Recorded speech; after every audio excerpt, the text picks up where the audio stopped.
Carl's accident happened in March of 2009. It was spring break during school. It was the last couple days of the break for the kids. And um, my sister Candy and I had gone to the plaza for dinner. And while we were there, we'd had dinner and then we went to the Cheesecake Factory and just to have some dessert before we left. And about the time we were leaving, actually Candy got the phone call because Rachel knew that I was with Candy. And I got a call from Rachel, Carl's sister, and she'd been trying to get hold of Angel, and she couldn't get hold of her, so she called me, and she said that Carl had been in an accident, and I handed the phone to Angel, and she stepped away from the table, and then all of a sudden she came running back and said that Carl had been in an accident. So we ran across the plaza and got in and found our car. Actually, Candy, we left mine down there, and Candy took me to the hospital. And on the way, the emergency room nurse, the trauma nurse, called to tell me that Carl had been in an accident. She described some of the things. He'd knocked out some teeth. He was unconscious. But that was about it. I was so afraid that I was not going to get Angel to the hospital in time because I did not know how to get back to Johnson County from the plaza because I didn't know how to find my way out. I was not familiar with it. So I do remember that. It seemed like it was a really, really long trip from the plaza to the hospital. It seemed like it took us forever. And Angel was on her phone the entire time trying to find out any information she could about Carl. And I don't remember whether she got texts or calls. I think Rachel was in St. Louis and was coming back. And I think the people at the accident had called Carl's dad, and that's how she had found out. I ran upstairs. We hadn't really unpacked much, so we just kind of threw everything in our suitcases, then hopped in the cars and left. And we were driving from St. Louis, so we got to Kansas City at about 1 in the morning to Overland Park Regional Hospital. So when we got there were several people in the waiting room, at the emergency room, and we asked them about, told them I was with Carl, and they put me in a room. Well, needless to say, I had no idea that when they put you in a room and not just the waiting room, that's really not good news. So we were sitting in there, and one of our family friends, Megan and Juan, had gotten there first because we had called people to let them know we had to go to the hospital, and so they were with us, and they were in the room and everything, and so we're sitting there waiting to find out some information on how Carl's doing, and everything that had happened. Well, a paramedic kept walking by, and he'd walk by and just kind of peek in, and he'd walk back and everything. Finally, he came in and he says, "Are you with Carl?" Well, with the young man. And I said, "Yes, that's my son." And his name was Jason Kelly. And he was one of the first responders to the accident scene. And at the time, they didn't think Carl had even survived the accident itself. I do not remember anything from going inside until we got into this room. They took us into this room, and Jason Kelly, he was the paramedic that was on the scene with Carl. He came in and talked to us, and he talked to Angel about how serious it was with Carl and how he'd been at the scene and he'd been with Carl, and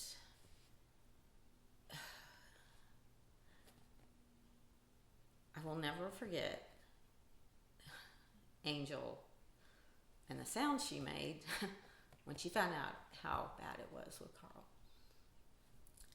Because when my brother was a teenager, he was in a car accident, and I took my mom to the scene of that accident, and I saw her break down, and it was the same thing. My mom, I will never forget that. And it was the same sound that my mother made when she saw my brother in an accident and saw that car. It's just this all the way from your soul. that's something that you don't ever forget? I just remember going upstairs to the second floor and seeing my brother in the ICU, and it was really hard to see him. I was devastated, but it was just all kind of a blur. Everything was. He didn't look like himself, and it was just really, really hard. And that whole night was pretty much a blur. I just remember that there were a ton of people there in the waiting room, like a bunch of my friends, a bunch of family friends, family. There was family coming in. After an hour or so, they let us go upstairs. They put us in the back room of the ICU, and which is probably good because there was a lot of people there all the time for that whole month we were there. But we got up there a couple hours later. I still wasn't able to see Carl. A couple hours later, the police came in and just wanted to, to kind of go over things with me. Well, I did not know the girl that Carl was with. So the police were telling me that Carl had been in the accident. He had been a passenger, and the car had been T-boned. And then they said that the car was a station wagon. And I was like, Carl doesn't have a station wagon. And she said it was yellow. And I said, Carl doesn't have a yellow station wagon. I said, Carl's car is silver. And the police just kept telling me this, that it was a station wagon. And I'm like, okay. And finally, and because I wasn't comprehending much of anything by then, I asked Juan, I said, Juan, what kind of car does Carl have? And he goes, it's a Grand Prix. And I looked at the police and I said, Carl wasn't driving? And she says, no, he was a passenger in someone else's car. And I mean, for there, I thought Carl had done some, that Carl had been the driver and it was Carl's car and everything else. Well, it was Heather's. So that, that didn't change anything, of course, but it was funny because the police kept telling me this and I couldn't comprehend it. The rest of that evening is total blur.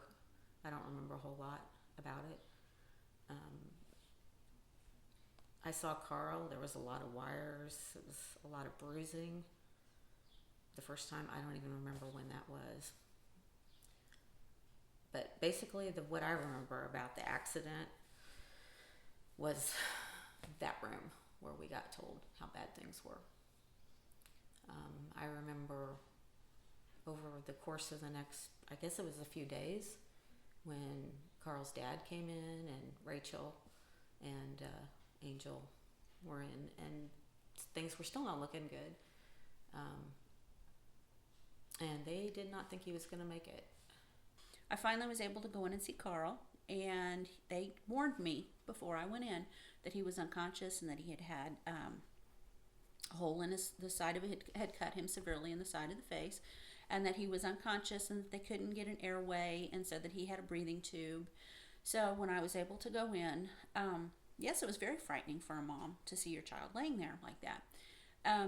In the meantime, we've called all of our family, and my best friend Margie came up she had gone to the lake for the weekend, for the last, the weekend of spring break, and she drove right up and was at the hospital a couple hours later, and by 11 o'clock, that ICU waiting room was full of family and friends and everything. And so that following morning was the most that I remember out of everything. Everything else kind of blurred together. I remember little bits and pieces from the hospital, but that next morning I just remember like the whole entire morning what happened. And I went home and took a shower. Abby came with me just to make sure I was okay. And my grandparents were at home too, staying with me. And I went back up to the hospital. And I just remember going in and we were waiting to hear the doctors kind of give us the prognosis on Carl. And I remember looking through the ICU doors because there were two separate areas. And I remember seeing my mom come out in the hallway and just fall to the ground crying. And I immediately ran through the doors. And my dad was in there too. And they were just crying, and I immediately knew something terrible was wrong, and they were saying that Carl wasn't going to survive, or he had a very slim chance. So that was probably the hardest part of everything. Just, we didn't realize it until right then and there how bad it was. And so, luckily, my Uncle Brent was there, and he was very helpful with everything. Not that anyone else wasn't, but he was, especially just because he understands the medical terms and kind of explained it to us in a way where we would understand versus what the doctors were saying. So that was helpful. Carl's injury is what's called a basal skull fracture, and Carl's face was basically the front of his skull was fractured from behind the ear, the temporomandibular joint, all the way up around his forehead, down the left side, and if I remember right, it was across the top, the palate, and back around. So it was a complete fracture of the front of his face, basically. He sustained permanent injury to the upper right temple, that region of the brain. That's where he's having problems with his speech and his vision. They came and they told us that Carl probably there was a good chance that Carl was not going to survive this because it was a brain injury, and that it caused swelling of the brain. They were going to have to put in an ICP, which is an intracranial pressure tube. That's to drain some of the fluids off, and it also tells them how much the pressure is on the brain. So they did some tests and everything, and the numbers were low, which was good. We just had to be careful to make sure they didn't go up higher. So they went over and they kind of explained to us what a brain injury was, what to expect, and they had no idea when he would wake up. But after a few days, they drained some of the fluids off the brain. Carl, they were able to go ahead and do the reconstructive surgery. Carl's face had been terribly damaged. They had to go in and reconstruct everything from on the upper jaw up to the eyes, all the way across his face. And they did, they did the reconstructive surgery, and it took about 7 hours. He came back and he looked real good. We were really surprised. Well, within the next few hours, he just blew up like a balloon, and that was very scary also to see that. He came through the surgery good, and then he became conscious about 3 or 4 days later. They reduced some of the medicines, and he became conscious. He didn't really he was not cognitive of anything. The following 2 weeks were just all a blur. I remember bits and pieces of it and what happened, and all that happened, or all that I know that is good is that the outcome was good and that he survived that part, but he had a long journey ahead of him. The hardest thing for me to realize, and I've talked to my brother to Anthony about this, is that he's still our brother, but he's just he's a different person than he was before his accident, which is a good and a bad thing, but or not a bad thing, but just kind of he's not like the same brother that we had beforehand, and I think that was the hardest thing for us to realize. So they needed to send him to a rehab center. There was not one in Kansas City in the Kansas City area that was what he needed for the extent of the injuries that he had. So they gave us the choice of 3 different rehab hospitals in the United States, and we chose to go to Nebraska, Madonna Rehab Hospital. And we are blessed that we did go there because it is one of the top ones in the nation. My mom was staying in my grandparents' RV out in the parking lot, so everyone kind of got to know her for that. It was a big rehab place, so that's where the first time that I went up there, I was surprised that Carl was still so asleep. I really thought he was going to be farther along. That really scared me. I was afraid that he was not going to progress like they were hoping, because he was still in such a fog, and I was afraid everybody's hopes are way too high. Madonna's the brain and spinal cord injury rehabilitation in Lincoln, Nebraska. Was an excellent place. The people there were very professional from day one when Carl entered the door. There was no doubt in their professionalism. how well they were going to take care of Carl, and their history up there was just unbelievable.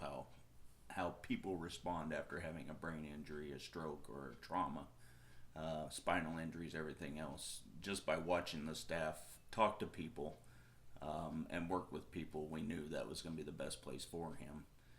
It was amazing to watch Carl transform from nonverbal to verbal to non-walking to walking throughout that stay at Madonna. He did start walking. He took his first steps the first week of May.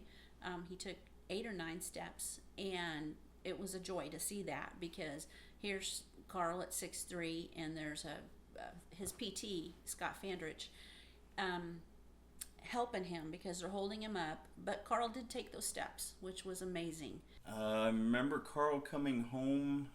We had a party. There was a party out in Overland Park, and he was barely verbal back then. We all know that he's very verbal now, but the main thing is just the relief of everybody was back home. We knew it was a long road ahead of us, and a lot more rehab to happen here in Kansas City. After 6 weeks, we were able to come home. So one day shy of 6 months after the accident, Carl was able to come home on September the 18th, 2009. So we got home and had a wonderful weekend. All the family and friends were there. And then on Monday, the 21st of September, Carl started at another day therapy. He got to go back to school on January the 20th of 2010. And he was technically a junior that year. No, that would have been his senior. That would have been his senior year. But he finished that out. He still had to get 4 more credits, so he went to school 1 more year, and he was able to get through that. And he graduated on May the 22nd of 2011. Now he is still doing therapies, and he is working with a group from Think First, which is speaking to high school students about being aware of that you're not invincible, that these things can happen to you, and how it is to have to live with an accident, whether it be from a fall or anything, but living with a brain injury or a spinal cord injury, but to making wise choices and wearing your seat belts, and just realizing that as a teenager you're not invincible and these things can happen to you.